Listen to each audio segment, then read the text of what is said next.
Falar sobre o que dói nos coloca em um caminho de recuperação e de melhora. Todos os nossos medos, sofrimentos se tornam maiores no silêncio e na negação. Quando nos sentimos sozinhos, quando nos sentimos isolados, quando nos sentimos que ninguém nos entende, sem saber qual caminho seguir, o que fazer, esse é o momento de estar aqui. O atendimento adolescente no Mindset consiste inicialmente na importância e na valorização do relato parental. Por isso, nossa primeira sessão acontece apenas com a presença das figuras parentais, para levantamento de todo o histórico de vida do adolescente, da infância, o desenvolvimento, principais dificuldades, relações sociais, relações parentais, autocuidado, vida acadêmica, sintomas emocionais e outros.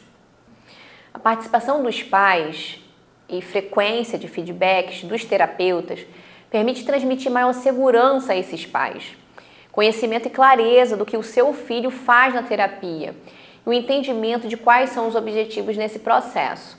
Isso permite que os pais possam replicar com seus filhos as estratégias clínicas em casa, aumentando a eficácia do tratamento, onde todos falam a mesma língua, tornando os resultados mais rápidos, claros e palpáveis. A segunda consulta consiste em receber o adolescente. Nesse momento, contamos com profissionais especializados em construir o rapport, que consiste na técnica de comunicação que tem como objetivo estabelecer a conexão entre pessoas através da empatia e do rastreio das necessidades do paciente. Essa fase é inquestionavelmente importante. Sem conexão, dificilmente o adolescente se sentirá confortável para se expor ao psicoterapeuta. É importante salientar que, por mais que os pais sejam as figuras mais importantes para as crianças e adolescentes, são geralmente figuras idealizadas e que muitas crianças e adolescentes, ainda que amem e confiem em seus pais, em momentos de amplo sofrimento e desesperança, podem temer magoar, trazer sofrimentos aos pais ou mesmo frustrá-los, não se expressando a essas figuras tão amadas. A figura do terapeuta é estratégica nessas condições. A terceira e quarta sessões consistem na construção da linha do tempo junto ao adolescente, onde ele relata como vê sua vida. Essa percepção, essas lentes usadas são coletadas de forma a introduzir pensamentos, emoções e comportamentos ao longo da linha. Inicia-se o mapeamento de funcionamento do adolescente em questão. Aqui será levantada qual é o estilo de enfrentamento do cérebro e todos os 3 tipos, formas básicas de se defender.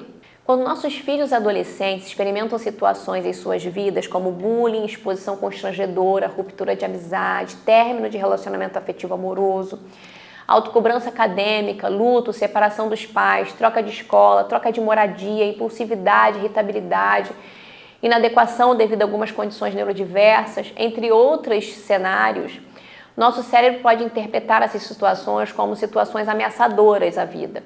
Nesse momento, ele produz uma resposta de defesa, seja pela luta, pela esquiva ou pela entrega.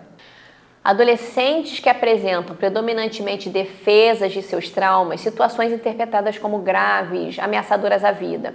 No estilo de enfrentamento esquivo, podem começar a não querer sair de casa, ir à escola, não querem encontrar amigos e pessoas, não querem se alimentar, não querem conversar, iniciam esquiva de toda e qualquer situação que pareçam a eles ameaçadora. Adolescentes que apresentam predominantemente defesas de seus traumas pelo estilo de enfrentamento luta ou hipercompensado podem ser extremos, irritadiços, conflitivos, podem se cobrar em demasia ou precisarem checar excessivamente para se sentirem mais seguros. Adolescentes que apresentam estilo predominantemente mais resignado podem se sentir sem saída, sem esperança, solução. É comum a presença de autolesão, ideação de finitude de vida, choro, desespero, hipervigilância, intervenções psicoterapêuticas e muitas vezes médicas são essenciais nesse estilo de enfrentamento.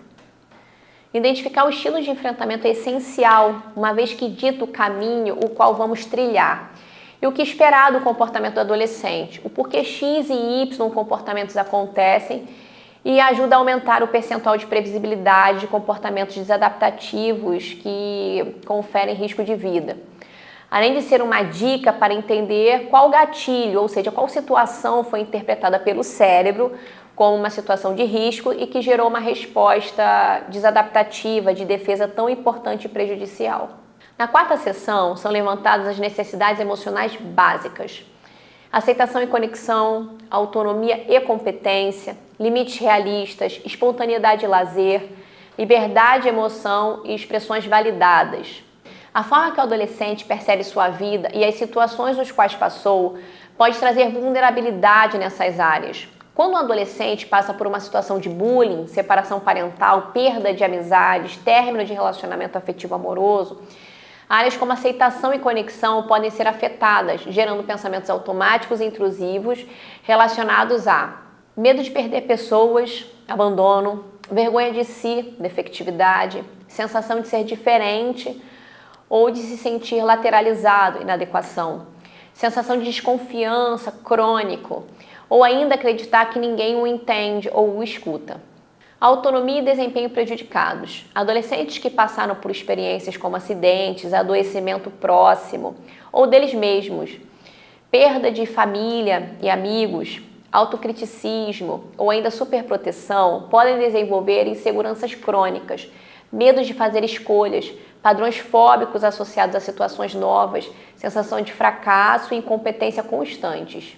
Adolescentes que viveram ambientes onde se perceberam diminuídos, sem voz, com figuras de autoridade que não propuseram liberdade de expressão ou que não validaram suas emoções, podem se perceber pouco importantes e que suas emoções não contam.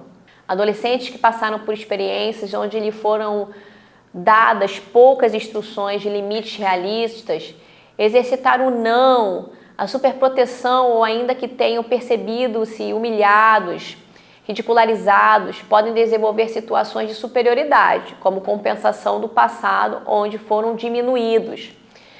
Ou ainda que não tiveram introjetados as necessidades do próximo, tendo muita dificuldade de ofertar assistência e empatia ao outro.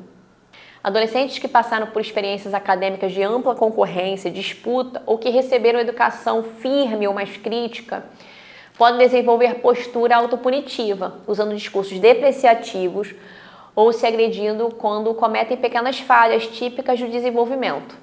A quinta sessão se refere ao feedback com os pais, sessão onde esses recebem feedbacks do levantamento feito até presente momento e as estratégias a serem usadas no caso.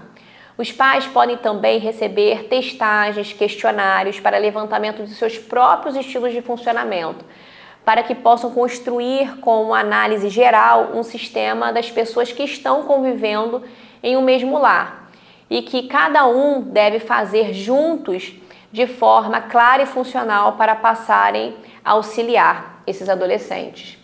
Esse é o nosso trabalho e compromisso, que vai trazer clareza aos adolescentes e às famílias que passam por essas dificuldades, dando assim direção e o caminho que devemos trilhar. Te espero em breve na Mindset Clinic.